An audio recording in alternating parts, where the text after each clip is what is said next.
First question is from Jack McInnery. Incredibly stubborn bicep, tricep growth despite all other muscle groups improving. Should I target volume or intensity? And are giant sets counterproductive or overworking?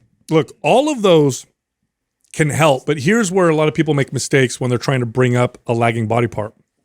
Let's say, I'm going to use an arbitrary number. I'm just going to make up a number. Let's say total amount of sets you do for the whole week for your whole body is 70. Let's say you do 70 sets of all the exercises for your whole body, and you've been training that way for a while. And then people are like, I want to bring up my glutes, or I want to bring up my quads, or I want to bring up my biceps and triceps. They just add sets on top of that. That's not the best strategy, because not only, yes, it's important to add more potential volume or intensity for a particular body part, or even change the workout for a particular body part. You typically also have to offset the total volume from the rest of the body, because most of us train kind of in this optimal range if you're doing everything right, and just throwing more volume on top sometimes takes the volume up too high, and then you actually don't benefit as much. So some of the best gains I ever saw in weak body parts was in increasing the volume on those body parts, but then also bringing it back on my stronger body parts to allow my body to have more resources and just less damage overall, so it can focus on those lagging body parts. we're totally speculating on this, but what do you think is what's most common with someone like this? With someone who struggles to build their arms, obviously, if you understand connecting with it, right? And you got somebody who understands volume and intensity, which already tells me that they're a more advanced lifter, right? So we're not talking to somebody who's never lifted before, right? So it's not somebody who doesn't even know what to do exercise wise. What would you say is most common when you see somebody who struggles to put size on their arms right there? I mean, I don't know, full range of motion can be it, technique, form. I think that maybe they're doing too much volume overall. Somebody that wants to bring up a lagging body part tends to do a lot of volume for lots of other things. What about a hard gainer in general? Just somebody who's actually struggles on the nutritional side to eat and gets put enough size. I would say that. Calories. I would say that, but he says all other muscle groups are improving. So if he's improving everywhere else except there, that's what makes me think back off on the volume on some other stuff, and then add it to these, weaker body parts versus nothing is improving, but I have this body part I want to bring up type of I deal. can see the fuller range of motion on some level, just if you're in a sort of a pattern of doing the same types of exercises to try and isolate, and you're not seeing any kind of growth improvement. You're not really giving it, some kind of novel stimulus to interrupt that, or to even reconnect with it. I think maybe you haven't spent enough time really getting that mind-muscle connection to then be able to get maximize that recruitment potential. I like that point too, because what he doesn't say or bring up in here too, and we did a video on YouTube a long time ago. It's one of the more viral old viral ones that we did,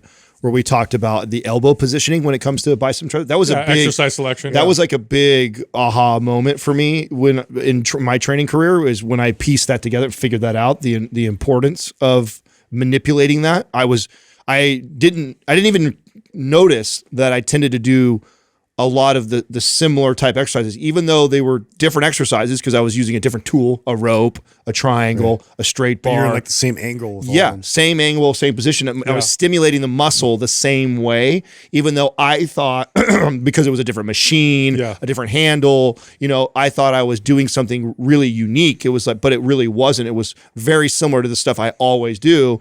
And then simply by just making sure that, okay, every workout when I train my arms, I'm going to make sure I target from this elbow position, from this elbow position, and this elbow position. And now all of a sudden I saw huge gains in my arms. So to be more specific, it would be like a bicep or tricep exercise where the biceps or the elbows are by your body, in front of your body, and then maybe overhead, right? So different angle positions. That changes the stimulus. I can see that. The other thing I could see too is that you'll almost never find a workout program where when you're training multiple body parts where you do arms first.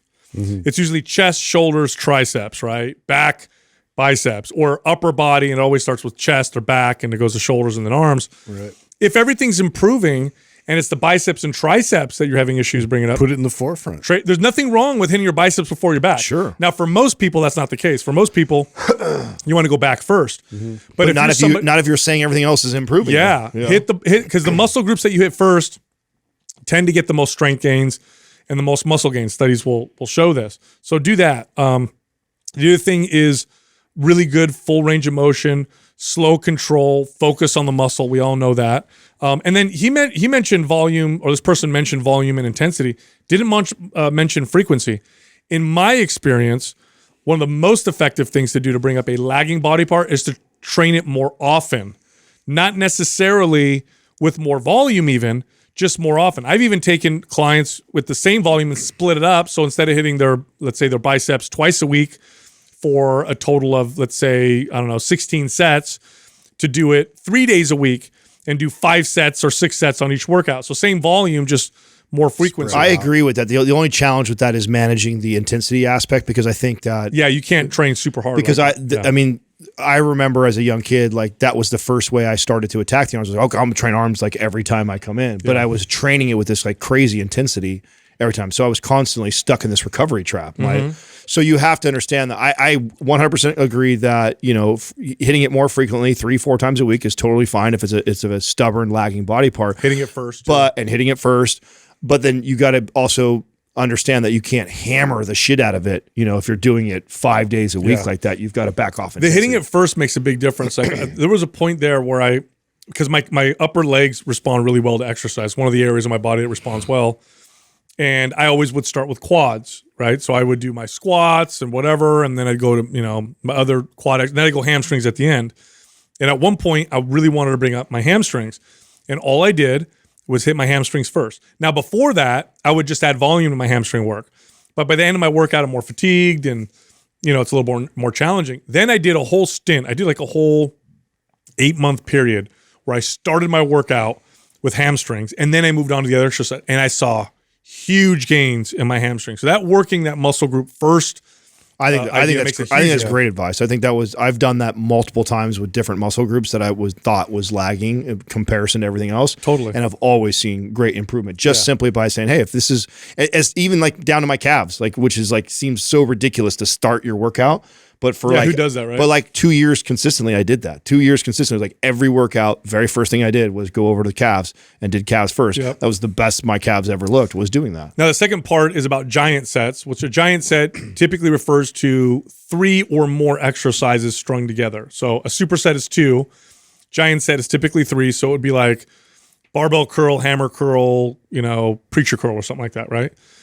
Giant sets can be effective, but only as a novel stimulus. I've never really seen giant sets done long-term to be effective, because it tends to be more endurance. Because now you're doing like 3 exercises or more together, and it starts to become more endurance than strength focused. Efficient at doing a lot of reps. Yeah, but if it's like totally novel and you're like, I'm going to do this for like 3 weeks, anytime you change your workouts that much, you'll get like typically a good response in a short period of time. But I don't see it being a long-term approach. The problem that I would have with the giant sets is also with taking the advice of like increasing the frequencies. That's an area where you have to be careful. If you're going to increase the frequency of training the arms, and then you also are doing giant sets, like the likelihood that you're probably overtraining or over applying intensity is probably there. So choose one or the other and test that, and then tease it out.